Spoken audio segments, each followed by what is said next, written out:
આણંદ મનપા ચૂંટણી લડવા કોંગ્રેસ ઉમેદવાર પાસે રૂપિયા નથી। હર્ષિલ લંડનવાળા મતદારો પાસેથી ચૂંટણી ફંડ ઉઘરાવી રહ્યા છે। મતદારોને એક એક રૂપિયો દાન આપવા કોંગ્રેસ ઉમેદવારે અપીલ કરી છે। હર્ષિલ લંડનવાળા પાસે ખરેખર રૂપિયાની અછત છે કે પછી આ એક પ્રસિદ્ધિ માટેની વાત છે?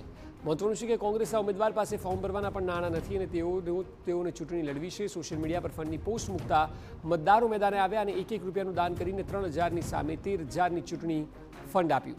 ઉલ્લેખનીય છે કે લોકસભાની ચૂંટણીમાં બનાસકાંઠામાં ગેનીબેન ઠાકોરે પણ ક્રાઉડ ફંડિંગથી ચૂંટણી લડ્યા હતા અને પ્રચંડ જીત મેળવી હતી।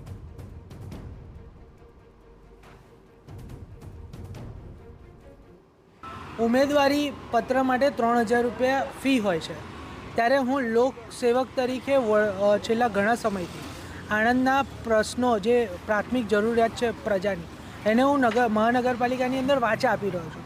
ત્યારે મેં એવું વિચાર્યું કે લોકફાળા થકી હું આ ચૂંટણી લડું, જેના કારણે મને કોઈ જાતનો ભ્રષ્ટાચારનો વિચાર ના આવે આવનારા સમયની અંદર।